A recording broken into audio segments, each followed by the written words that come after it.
Well, actually in ways it would be lovely to ask them that, if they would be prepared to. But first off, well, let me talk about my baldness again, because just as there have been oodles of unexpected gifts during chemotherapy and even hospitalization, one of the biggest gifts, one of the absolute top 3 biggest gifts, was the day we shaved my head.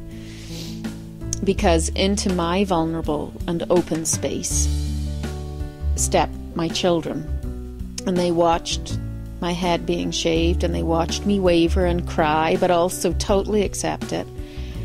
And they started to wonder, what would that be like if they were to do it? And they started to wonder, would that support Mom if we did it too? And they started to think, what would it be like for us to put our vanity down and for us to see ourselves exposed? And totally spontaneously and unexpectedly, they both chose to shave their heads. So my 11-year-old son, who knew he would probably look like a little ninja, which he did,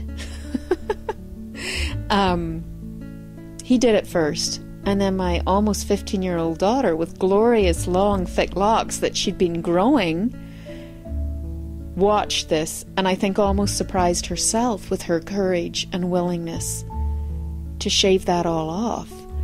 And it was one of those totally miraculous and connected and poignant experiences, actually not just of chemo, my entire life as a parent. And then I chose to share it on Facebook, partially because I'm practicing sharing more of my real self, and partially because I was just so unbelievably bowled over with what my 2 children decided to do, and how they were so accepting of me bald and so accepting of themselves with their buzz cuts. And just to go back to other people's reactions, people were so touched by that photograph of the 3 of us. I think people reached out to me differently, because baldness, particularly in women, is a sort of signal that you're doing chemo.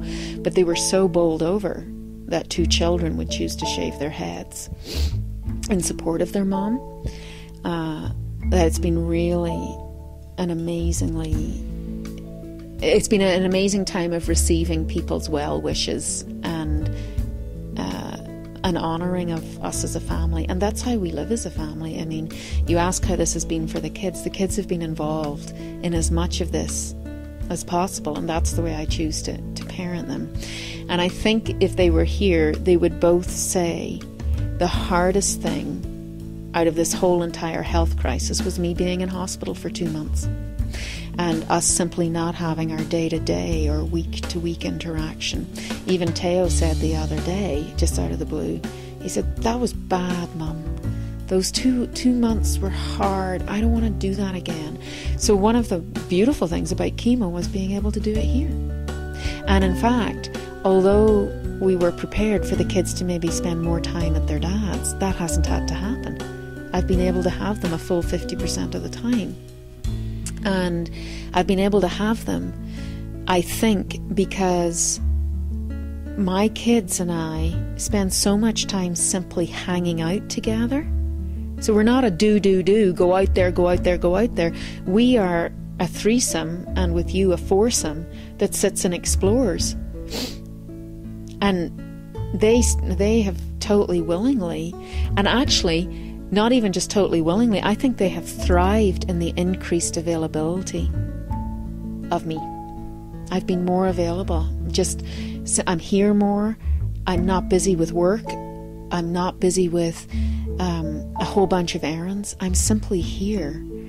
And the hours, if you think about it, the hours that we have spent simply hanging out together, and the conversations that we have had about life, not directly about chemo or health, but kind of fueled indirectly by this total appreciation of what it was like to be apart for 2 months, then coming back together, and then what it is like to have just increased time together.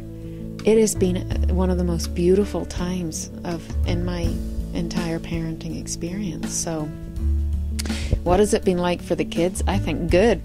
I think chemotherapy has been good. And one of the things I'm really aware of, and I think this is maybe some of the sadness of letting chemotherapy go, I do not want to busy up. I do not want to be less available to my children. I am so aware that I have them, you know, at almost 12 and 15 for such a short time. And I want to be this available to them, because it's not just that I'm available to them. They make themselves available to me. They actually choose to be in this space. They don't choose to busy up and go on endless play dates and sleepovers and sign up for endless activities. They actually choose to be here in this wonderfully connected togetherness. And if you put down the productivity and must be out there being seen to do and go, my kids are already learning the richness of that, and they're already learning the places we can go just inside our hearts and souls and minds when we share it. That's a pretty huge gift.